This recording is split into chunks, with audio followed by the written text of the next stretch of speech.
President Barry Jagdeo pardons treason-accused Philip Bino, who has been in hiding since 2002.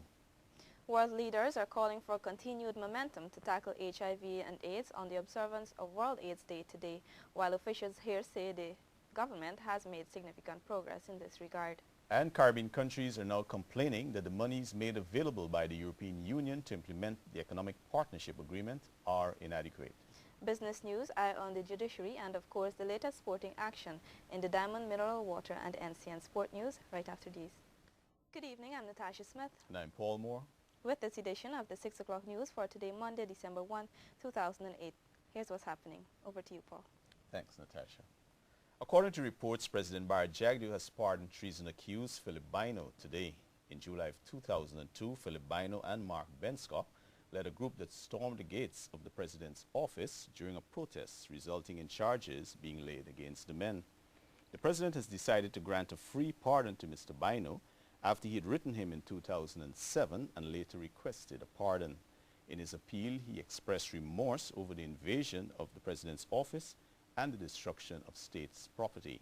Bino also notes that the event was an attack on a democratic institution of the state and not directed at the president. Philip Bino has been on the run since the incident occurred several years ago. World leaders are calling for continued momentum to tackle HIV and AIDS on the observance of World AIDS Day today. And Health Minister Dr. Leslie Ramsamy says Guyana has made significant progress in confronting the issue with a prevalence rate of 1%. More in this report. Over the past year, there has been a significant decline in the overall rate of mortality from AIDS in the Caribbean. This results from access to antiretroviral drugs and increasing awareness of the need to reduce stigma and discrimination. However, AIDS remains the cause of the highest death rate among persons between 15 to 44 years. Health Minister Dr. Leslie Ramsamy says the figures during the National Week of Testing have demonstrated that the hard work in tackling the issue has paid off. It indicates that the hard work we have done over the years, and I'm not talking we in the Ministry of Health, I'm talking about we in Guyana, the Ministry of Health, other government ministries, the NGOs, the faith-based organizations, our entertainers, and so on. We have all worked together on this, and Guyana is reaping success in our fight. And United Nations officials have called for vigilant efforts to build on earlier successes in the fight against the global epidemic. Secretary General Ban Ki-moon says the need to lead, empower, and deliver on AIDS is as real and urgent as ever. He also noted the need to stamp out discrimination that prevents persons from seeking treatment.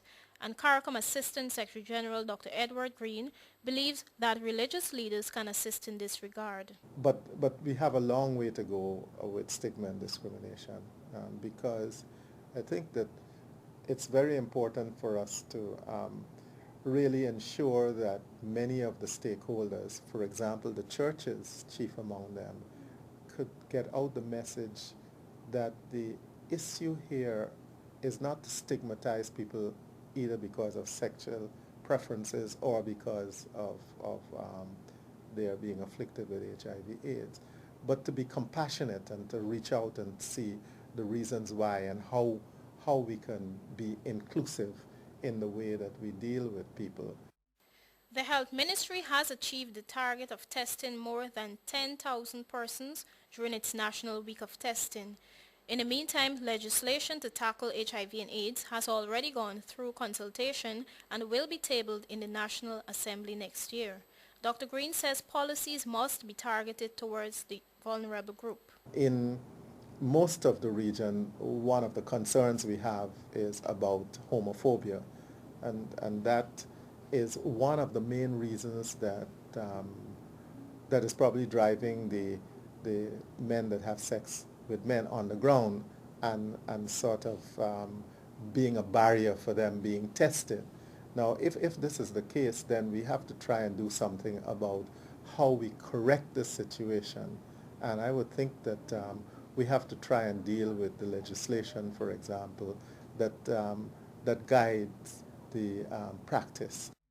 According to UN reports, 2.5 million people were infected with HIV last year, and another 2.1 million died of AIDS around the world. World AIDS Day is being observed under the theme Stop AIDS, Keep the Promise, Leadership. Onika Jones, This is Clock News. Police are conducting ballistic tests on the 3 weapons found at Cromarty Rose Hall Quarantine during a confrontation with police and bandits last week.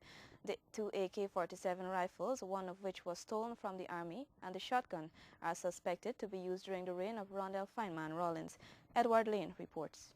3 weapons were recovered during the early Friday morning shootout between police and bandits, which left the infamous James Gibson and 2 other bandits, Cliff Chichester and Cranston Gill, along with police constable Osland Glasgow, dead. And according to a senior police source, ranks at the ballistics department of the Criminal Investigations Department were expected to conduct tests on the weapons today. Chichester and Gibson were listed as wanted members of the murderous Rondell Rawlins gang, and the source says it is likely that the weapons were used in the over 50 murders committed by the gang. Meanwhile, Gill, who was among the 3 bandits killed, is believed to be the man who led the Rawlins gang to Christmas Falls earlier this year when they were confronted by the security forces. His relatives have confirmed that he worked in the area with treason accused and wanted man Philip Bino. Gibson, also a close associate of Bino, was jointly charged with Oliver Hingston for illegal possession of firearm and ammunition, but failed to make any court appearance after he was released on bail. Meanwhile, a police source in Berbice has confirmed that several operations are ongoing, as they suspect that other members of the gang may be in the area. Police early Friday morning shot and killed the 3 bandits who had committed 2 robberies on separate groups of fishermen in the area, killing one of them in the process.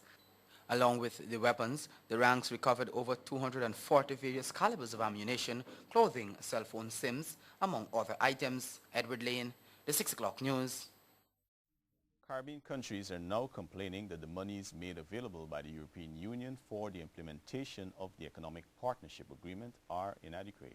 This was revealed by CARICOM's Secretary General Edwin Carrington, who said the money is way below what it will cost the region to implement the trade deal. Here again is Edward Lane.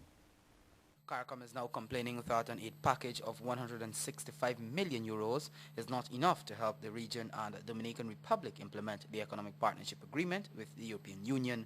CARICOM Secretary General Dr. Edwin Carrington says nations were surprised at the amount, although no specific figure had been promised.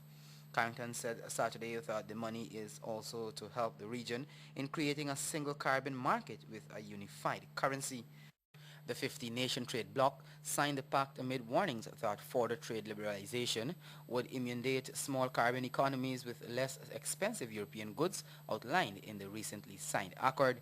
The cost of implementing the deal has always been the argument of some CARICOM countries, including Guyana and Haiti, who were reluctant to become signatories since they believe this will cost more than what is being offered by the European Union. On October 15 last, when the agreement was inked, President Barra Jagdeo again voices concerns regarding the EPA implementation costs. He said it will cost close to $1 billion. The president also claimed that no new funding was made available for the implementation of the trade deal, but principal negotiator of the Caribbean EU EPA Karl Flankenberg says 165 million will be placed in the European Development Fund for regional programs to assist with the implementation of the EPA. Edward Lane, the 6 o'clock news.